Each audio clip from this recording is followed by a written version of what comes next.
So with Wuthering Waves about to release, and the Genshin and Wuthering Waves comparison being at its all-time high before the game releases, I want to discuss everything Wuthering Waves does better than Genshin Impact, starting with combat. Combat in Wuthering Waves has a lot more layers, and it's probably the biggest reason why people are going to switch from Wuthering Waves to from Genshin Impact to Wuthering Waves. And let's actually break down what combat entails different from Genshin Impact. So you know that Genshin Impact has base attacks, charge attacks, plunge attacks, and then skill alt for your combat as well as dodging. Well, Wuthering Waves adds to this with combos to your actual basic attacks, parrying, which allows you to counter enemies in specific ways and stuff like that. Slow down time for perfect dodging, which actually adds a layer to the dodging, right? Because honestly, if you play Genshin Impact, you probably don't know any of the enemies' hit animations, right? They're actually hit patterns because you play Zhongli or you play a shielder and you just face tank everything. In Wuthering Waves, learning even with a shield, let's say they release their version of Zhongli that has an infinite shield that takes infinite damage and just tanks through everything. The game still has a parry system and a perfect dodge that slows down time, which allows you to do more damage. So you would still learn an enemy's attack patterns in Wuthering Waves, even if a character like Zhongli still exists, as well as learning how to do combos, which I had mentioned in the beginning, because of how characters interact with enemies in this game. Because of the combo system, right? The juggle system in this game. Combos become important because you can like chain characters' abilities together in order to keep them in the air, which aside from it being entertaining and cool, is an actual gameplay mechanic, right? Like there are combos there are reasons why you can combo, and I'll get into it a bit later.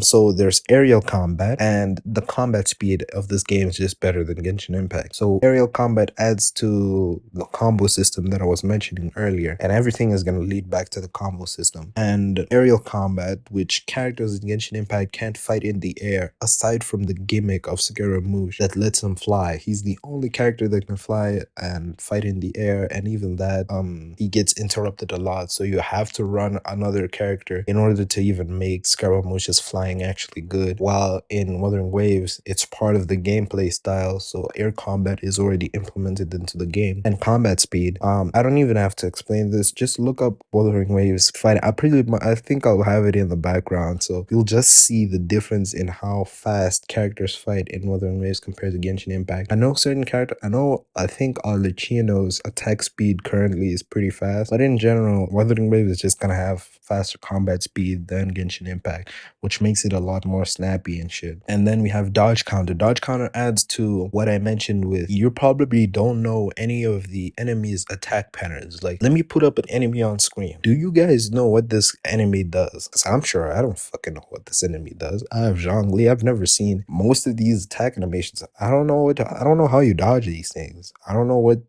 the dodge timing is, what you're supposed to do for any of this stuff. I just beat their ass, bro. I just spam all my abilities and they die. So I've never seen any of these. I'm gonna put up a multitude of enemies now. I don't even know what any of these enemies do. I just Zhongli and then they die, because that's how you play Genshin Impact. But with Wuthering Waves, dodge counter, again with perfect dodge timing, it allows you to attack after a perfect dodge, which does a lot more damage, and that again makes you learn what the attack patterns for certain enemies, because you want to get the most televised attack or the most amount of dodge counters possible in a fight so that you can do max damage, which leads me now to enemy toughness. So enemy toughness is this little bar that's below the enemy's health bar, which is kind of like the Honkai Star Rail thing with breaks and stuff, and it kind of works like breaks, where when you break their toughness, they kind of can't fight back for a bit and you can do max damage. And that's just another layer to combat that Genshin Impact lacks, where now your combos actually mean something. Genshin Impact, honestly, you're just spamming your abilities like I mentioned before, right? But now the combos that you're doing and all these dodge parrying and dodge countering and all these aerial combos and stuff like that and parrying, they add up to something which leads to more damage later on the line of the boss fight or the enemy encounter, right? So all of these combos that aren't just for show like Genshin Impact combos are, because honestly, Genshin Impact players want to be able to do combos, and I know this because there's a multitude of combo videos on YouTube that I've seen before, right? Like there's compilations of people comboing people with like Venti and Zhongli and stuff, and Raid and Shogun, and I think if I can, I'll probably have it up on screen, but stuff like that. But you can't actually do any of the cool stuff because it doesn't really matter, because the strongest way to play any of these characters is just spam their abilities and have everything die from explosions and shit. And while you're tanking with a shield, you can't actually see any of the combos of your characters because you're spamming everyone's abilities and they're dying from hyper bloom. So enemy toughness just adds onto the list of things that Wuthering Waves combat does better than Genshin. And now moving off of combat isn't the only thing that Wuthering Waves does better than Genshin Impact. Moving on to exploration. So exploration in Genshin Impact boils down to two things. Can your character run? Stamina. And your stamina. So pretty much it is all based around your stamina. You want to sprint? That costs stamina. You want to glide? That costs stamina. The only ways to make your shit better is to have certain characters, which is where Wuthering Waves comes in and makes it easier for you. Let's talk about verticality. If you don't own Scaramouche, Kazuha, Cloud Retainer, well, fuck you and you're screwed, because whatever comes into verticality, now you have to put in like 10 times more effort than anyone who has these characters, because it's extremely hard to get up certain surfaces because of the restrictions of the stamina system in Genshin Impact. While Wuthering Waves has wall run. You can just run up the wall and get up to wherever you want. While in Genshin Impact, well, don't have any of these three characters I mentioned, well, fuck you. Good luck getting up there. With your shitty stamina bar that's gonna deplete before you even get to the top of the mountain. So all running fixes this problem, and then comes another problem. Don't have Sayu, don't have Yelan, well fuck you too, because now you run out of stamina when running from one place to another. This is the reason why Genshin Impact have so many waypoints like splattered around everywhere. Even in main cities, there's just millions and millions of waypoints because you don't have infinite stamina while exploring. So if you don't have any of these characters, well, oh shit, you're out of luck. Now you gotta run around wasting stamina, run around and your character gets tired. Don't have any of the two characters I mentioned, well, you're just out of luck. While in Northern Graves, your characters have infinite stamina while they're not fighting, so they can just run around everywhere. And it's just a quality of life thing, just being able to run around everywhere. And then the next thing that helps exploration is the grappling hook and the parkour. The grappling hook itself, Impact has this, but it only works in Sumeru and their stages in the game, where it would be beneficial if they had this kind of feature anywhere else in the game. Like you get the thing in Sumeru, but you can only do the zip lining in Sumeru, and again, the zip lining is very linear and is not very helpful because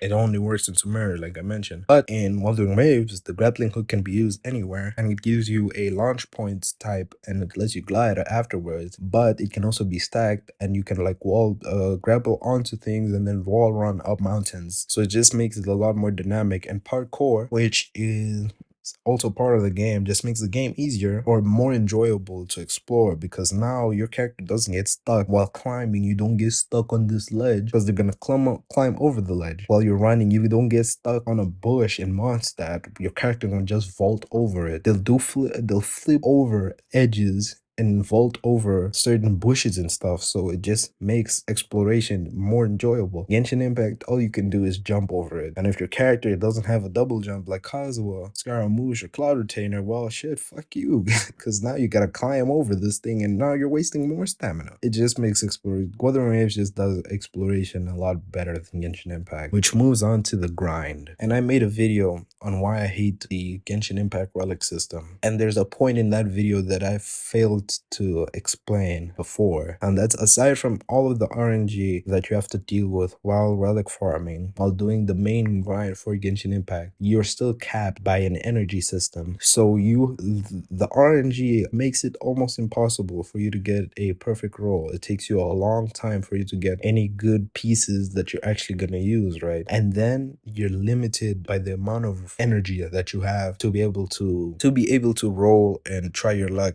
again and again, right? Well, Wuthering Waves has an infinite relic system, because relics in Wuthering Waves is the ecosystem, and echoes can be farmed infinitely as long as you have friends, right?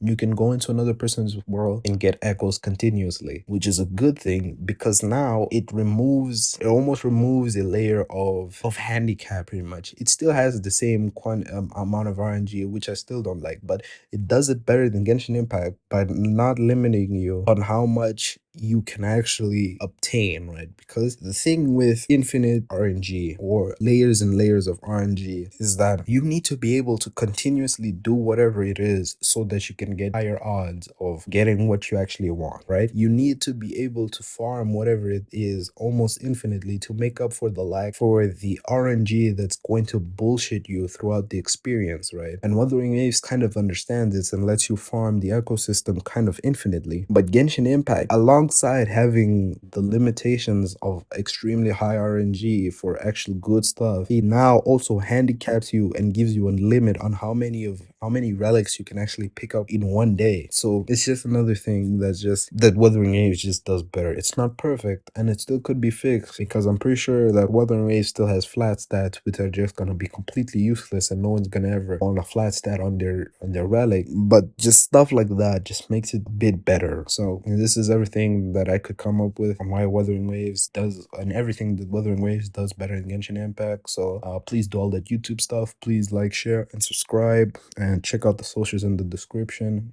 And I'll check you guys in the next one.